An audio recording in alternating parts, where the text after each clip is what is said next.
बिस्मिल्लाहिर्रहमानिर्रहीम। अस्सलाम वालेकुम। मैं हूं तंजीम अली और मेरे साथ मौजूद हैं ईसा नकवी।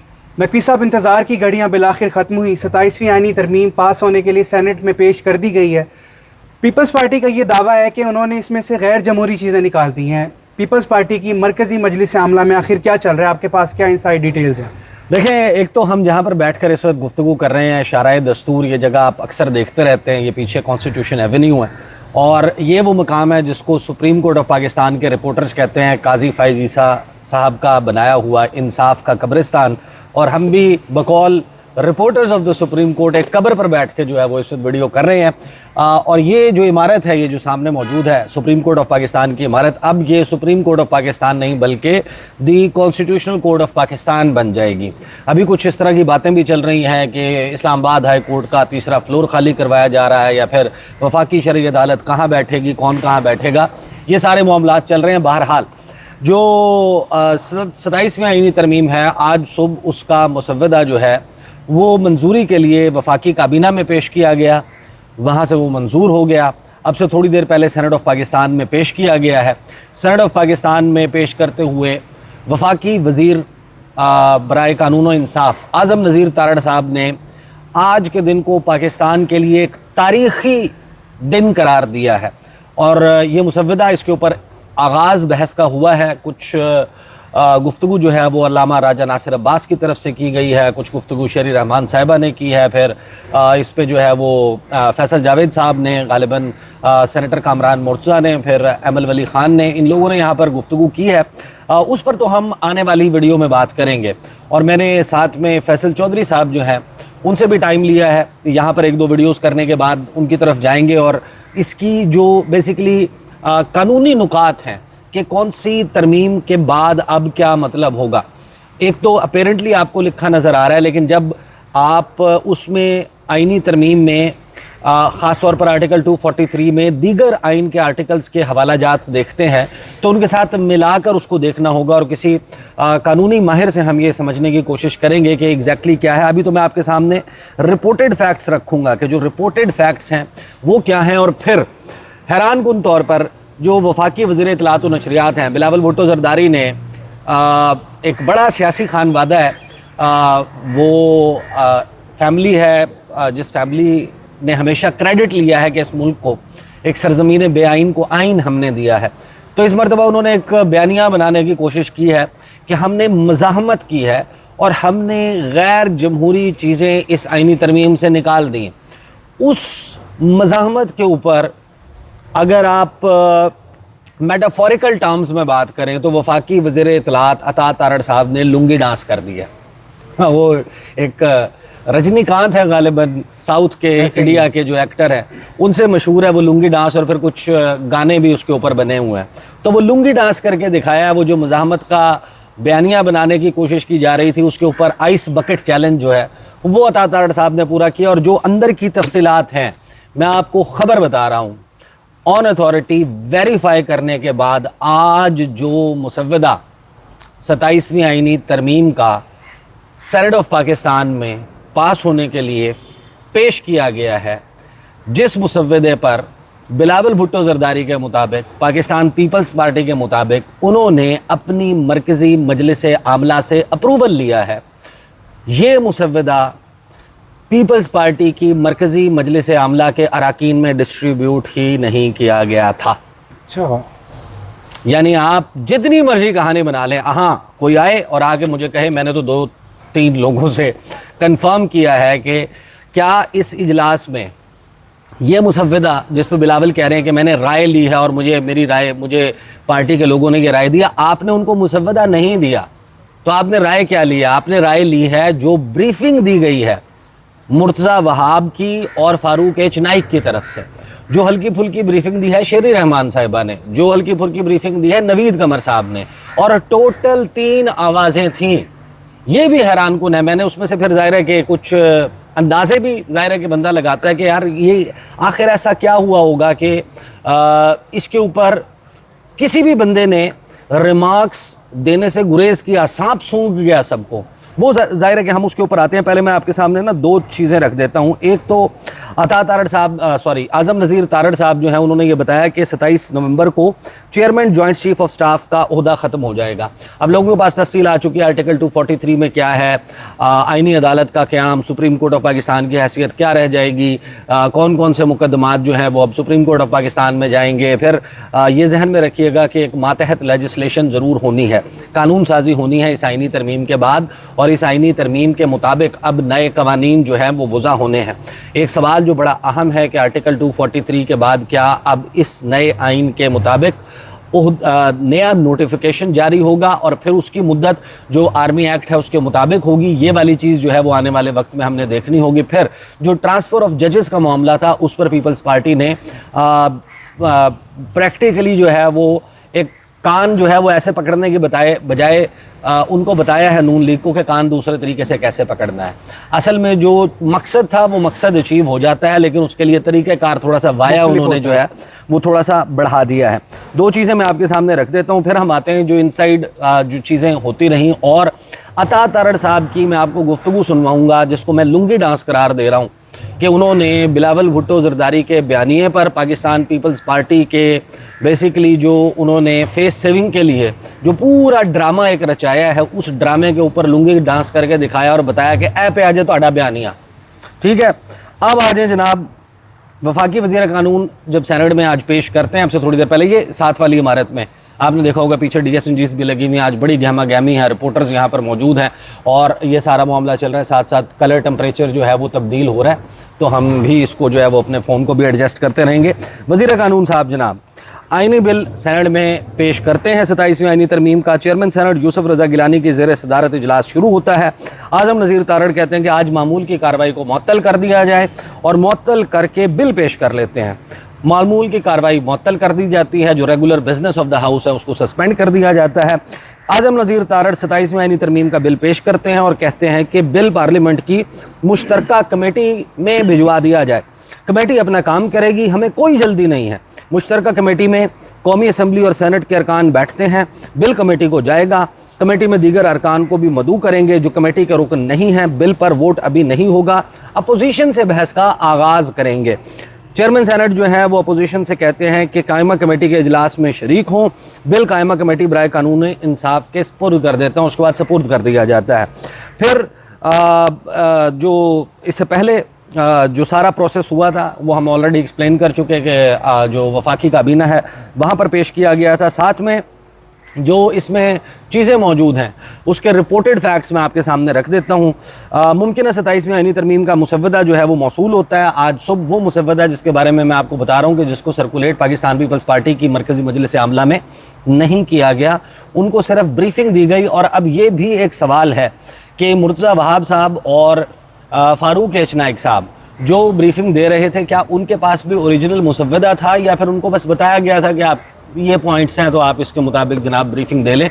तो वो पूरा जो सारा कहानी कराची में हुई है ना वो हवा में हुई है, उसमें एग्जैक्टली ये वाला मुसव्वदा एज इट इज़ जो है वो पेश नहीं हुआ था डिस्कशन के लिए, यानी सर्कुलेट नहीं हुआ था तमाम लोगों को। यानी कि आप जिस तरह अब आप कौमी असम्बली का इजलास हम कवर करते हैं, सेनेट ऑफ पाकिस्तान का इजलास कवर करते हैं, कोई भी बिल पास होने के लिए पेश होता है, कोई भी करारदाद पास होने के लिए पेश होती है, कोई भी लेजिस्लेटिव बिजनेस होता है, उसकी कॉपीज़ जो असम्बली का स्टाफ है वो हर मेंबर के जिसने उसके ऊपर वोट देना है उसको पढ़ने के लिए पेश करता है, उसके सामने रखा जाता है कि भाई मैंने इसके ऊपर बात करनी है, मैंने अगर राय देनी है इस पर देनी है और इसके ऊपर लोगों की आने वाली राय के मुताबिक मैंने अपना जहन अप्लाई करते हुए उसको वोट देने या ना देने का फ़ैसला करना है, या मेरी पार्टी ने वोट देने या ना देने का फ़ैसला करना है। तो ऐसा कुछ नहीं हुआ, ये प्रोसेस वहाँ पर अडॉप्ट नहीं किया गया।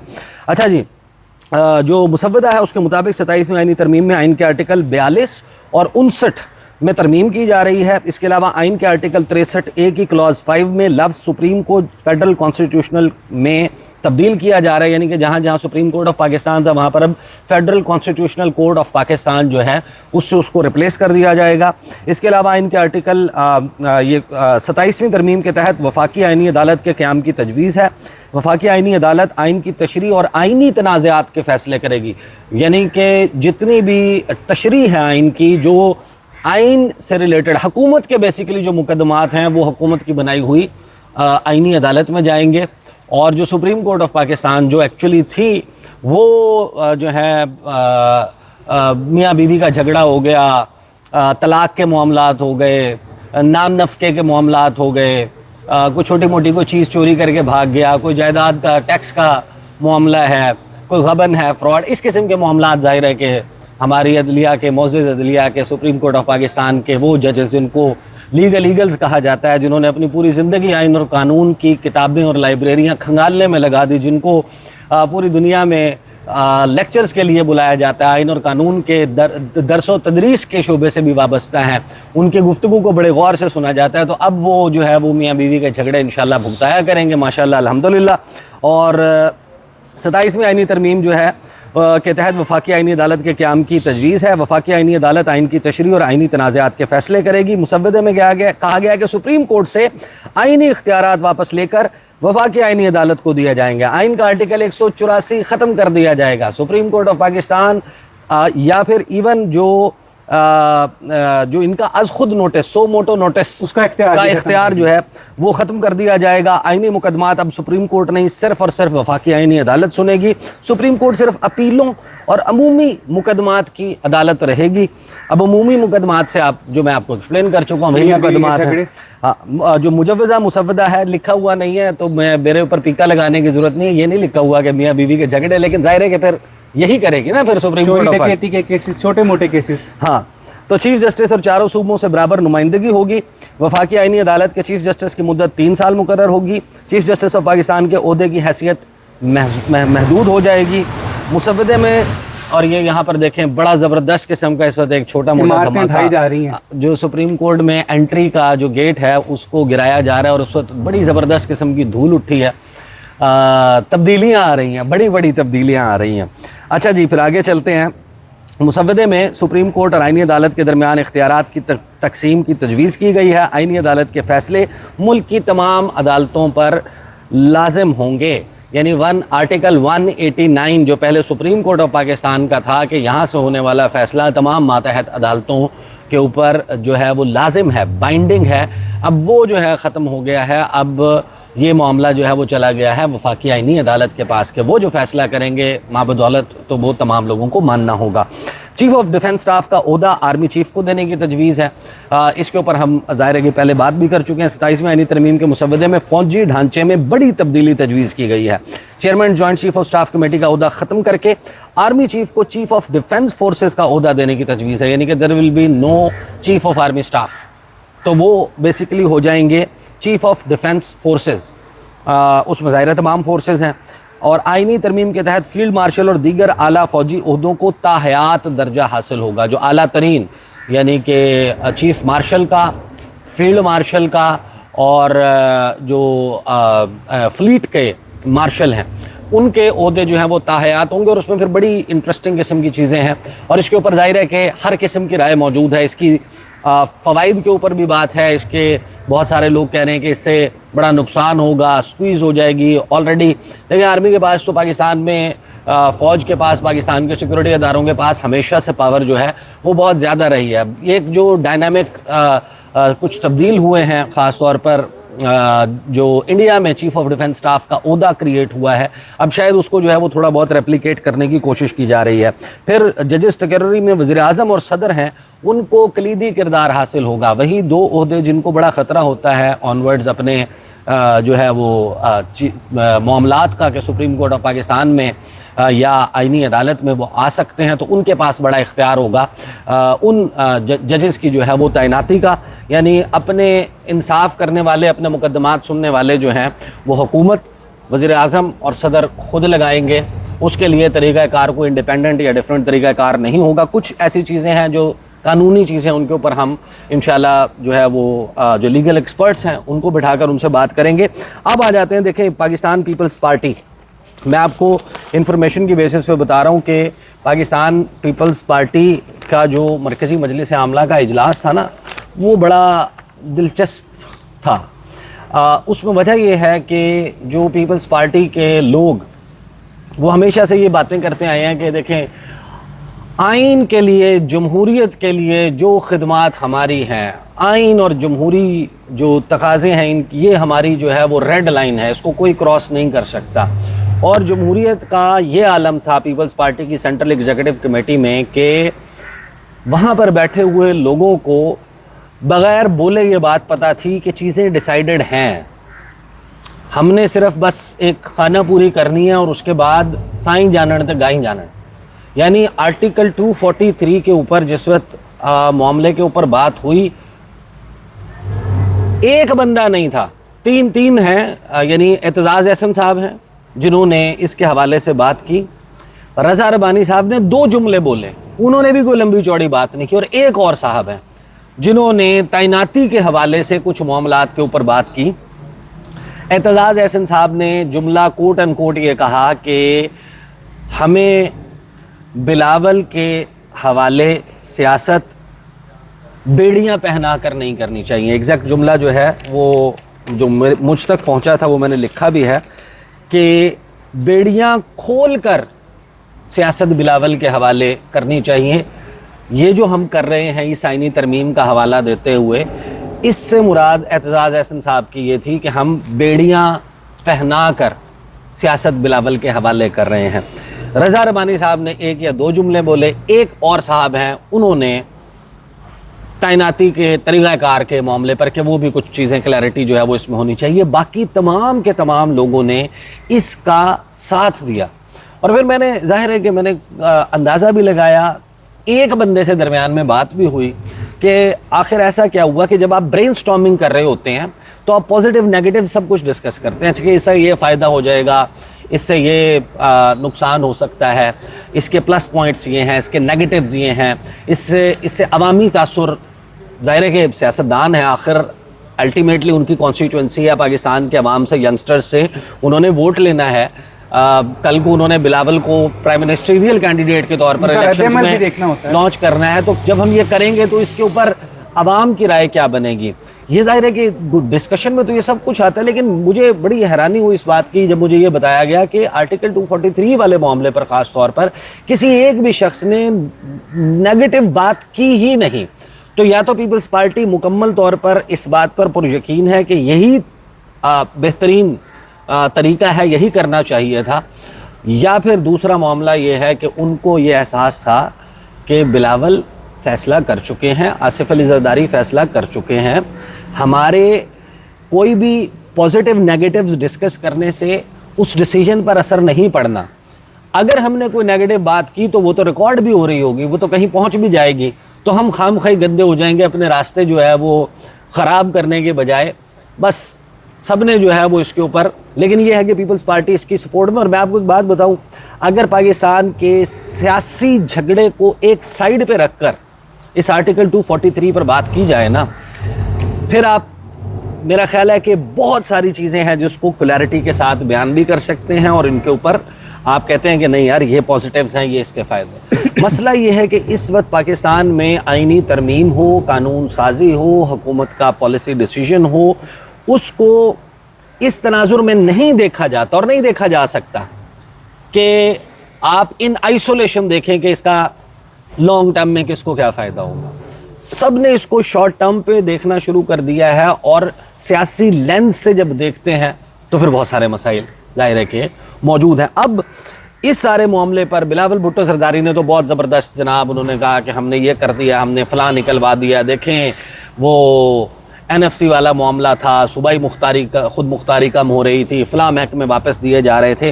अता तारड़ साहब के साथ गुफ्तगू की हमारी कॉलीग हैं अलीना शिगरी साहिबा, ABN पे 10 बजे का प्रोग्राम करती हैं। अता तारड़ से उन्होंने कुछ पॉइंटेड सवाल किए, और फिर बिलावल भुट्टो ज़रदारी की जो प्रेस कॉन्फ्रेंस है ना, जिसमें वो बड़ा क्रेडिट ले रहे हैं कि हमने फ़लाँ चीज़ निकलवा दी, फ़लाँ निकलवा दी, हमने ये फ़ैसला कर दिया, उसके ऊपर अता तारड़ साहब ने जो है ना वो डुगडुगी बजा के लुंगी डांस करके दिखाया, बताया कि एग्जैक्टली बिलावल भुट्टो ज़रदारी का जो ड्रामा है वो ड्रामा क्या था। वो मैं आपको सुनवा देता हूँ, फिर हम इस वीडियो को क्लोज़ करेंगे। और कायदे इनकलाब के हवाले से, जिस वक्त कायदे इनकलाब का मतलब पता है ना आपको, मियाँ मोहम्मद नवाज शरीफ, अच्छा, कायदे इनकलाब के हवाले से जो इस्लामाबाद के शहर इक़्तिदार के सियासी ड्राइंग रूम्स में बज़ है उसके बारे में बात करेंगे, क्योंकि वो बहुत सारे लोग कह रहे हैं कि उनको भी हवा लगवाने का वक्त आ गया है, कि वो एक ही ड्यूटी है ना उनकी, यास्मीन राशिद से जब उनको इलेक्शन जितवाया गया है तो फिर वो यहाँ पर आते हैं, वो जीतने के बाद उनकी एक ही ड्यूटी है, जब वोट डालना हो तो मियाँ साहब को अंगूठा लगाते हैं। हाँ, अंगूठा लगाने के लिए जो है वो उनको बुला लें। तो उनके बारे में बड़ी दिलचस्प पेशगोइयाँ जो हैं वो इस वक्त की जा रही हैं, उस पर ज़ाहिर है कि हम बात ज़रूर करेंगे, लेकिन ये सुन लें दातार साहब ने क्या कहा।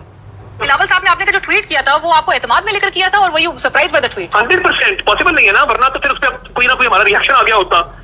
तो उसमें तो बिल्कुल मुकम्मल एतमाद में लेके, और देखिए जब इत्तेहादी हूँ आपके तो अच्छी बात है कि वो इस पे लीड लें। डेवोल्यूशन का, रिवर्सल का, उस पे भी पाकिस्तान पीपल्स पार्टी के आज सेंट्रल कमेटी का जो इजलास चला है वो उसका हमायत भी, उस प्रपोजल का हमायत पाकिस्तान पीपल्स पार्टी करने के लिए तैयार नहीं है। अगर पीपल्स पार्टी आपको सपोर्ट नहीं करती कि 18 अमेंडमेंट और एनएफसी पर तो हमारा वाज़ेह मौक़िफ़ है, इस पर तो हम बिल्कुल इसके रोल बैक को हम बिल्कुल सपोर्ट नहीं करेंगे, क्या ड्राफ्ट में अमेंडमेंट्स देखी जाएंगी? फिर और भी जमातों को इतराज है, कुछ कहते हैं एनएफसी को रिवाइज करें, कुछ कहते हैं ना करें। तो 18th अमेंडमेंट तो कोई रोल बैक नहीं कर रहा। हाँ, ये डिबेट चलेगी और पार्लियामान में भी चलेगी कि क्या एजुकेशन को और पॉपुलेशन को फेडरल गवर्नमेंट के पास आना चाहिए, नहीं आना चाहिए। मेरे ख्याल में एक्चुअली आसान होगा कि मैं बताऊं आपको कि कौन सा प्रपोजल पे हम तैयार हैं, और वो सिर्फ एक है इस वक्त, जो आर्टिकल 243 में हुकूमत ने तब्दीलियाँ लाने का सोचा है कि वो जॉइंट चीफ्स स्टाफ का जो ओहदा है उसका कोई नया लक़ब देना है। फिर उन्होंने एक नया जो आपका नेशनल सिक्योरिटी और स्ट्रेटेजिक कमांड का है उसका एक नया ओहदा देना है। और जो ये हमारा फील्ड मार्शल का जो ओहदा ये अब मिला है ये जंग की भारत को शिकस्त दिलवाने के बाद का, इस सिर्फ ये जो आईनी तरमीम हमारे सामने है वो पाकिस्तान पीपल्स पार्टी की सेंट्रल एग्जीक्यूटिव कमेटी ने मुझे इजाज़त दी है कि पाकिस्तान पीपल्स पार्टी इसका हमायत करे। फील्ड मार्शल साहब को कोई कॉन्स्टिट्यूशन रोल देने जा रहे हैं? एक तो जो जंग का ओवरऑल डायनामिक्स है वो चेंज हुए हैं। अब जंग जो है वो इंफॉर्मेशन वॉरफेयर स्पेस में, साइबर स्पेस में उसकी जहद तब्दील हुई है, मोड तब्दील हुए हैं। तो इसमें ज्यादा सिनर्जी, हमांगी पैदा करने के लिए, दिफा को मजबूत करने के लिए बातचीत चल रही है। इससे ज्यादा कहना नेशनल सिक्योरिटी पॉलिसी पे मुनासिब नहीं होगा। और हमारा फील्ड मार्शल का जो ओहदा ये अब मिला है ये जंग की भारत को शिकस्त दिलवाने के बाद का, इस सिर्फ ये जो आईनी तरमीम हमारे सामने है वो पाकिस्तान पीपल्स पार्टी की सेंट्रल एग्जीक्यूटिव कमेटी ने मुझे इजाज़त दी है कि पाकिस्तान पीपल्स पार्टी इसका हमायत करे। तो ये जनाब बिलावल भुट्टो जरदारी साहब ने पूरी कहानी करने की कोशिश की थी। ये बात रोज़े अव्वल से हम कहते आ रहे थे कि कुछ चीज़ें आईनी तरमीम में बताई जाएंगी कि ये भी आ रही हैं, दरअसल वो लाना मकसूद नहीं होंगी, वो पीपल्स पार्टी क्रेडिट अपना लेगी कि हमने ये निकलवा दी हैं। अगर उनको तरमीम को लाना मकसूद होता, बहुत ज़रूरी होता, तो मुस्लिम लीग नून पीपल्स पार्टी के इस डिसीजन के बाद कि हम सिर्फ इन 3 चीज़ों पर या इन 4 चीज़ों पर एग्री करते हैं, बाकी सब निकाल दें, एक वफ्द तो लेकर जाती, बिलावल को और आसिफ जरदारी साहब को कायल करने की कोशिश तो करती कि हम ये मत करें, हम ये चीज़ें ला रहे हैं, आप इनको सपोर्ट करें, आप अच्छा फ़लानी फ़लाँ को सपोर्ट करें। कोई अटेम्प्ट नहीं की गई। रात उन्होंने चट मंगनी पट बया, रात उन्होंने कहा ये 3, इसका मतलब है कि यही 3 या 4 चीज़ें लाना मकसूद थी जो पेश हो गई हैं। कार्रवाई बड़ी दिलचस्प चल रही है और इसका जो आईनी तरमीम है उसके बाद का पाकिस्तान कैसा होगा और कानून साजी कैसी होगी, इस पर आने वाली वीडियोज़ में बात करेंगे। बहुत शुक्रिया ईसा नकवी साहब आपके तज्जिए का। आपसे अगली वीडियो में मुलाकात होगी। हमें इजाज़त दें। अल्लाह हाफ़िज़।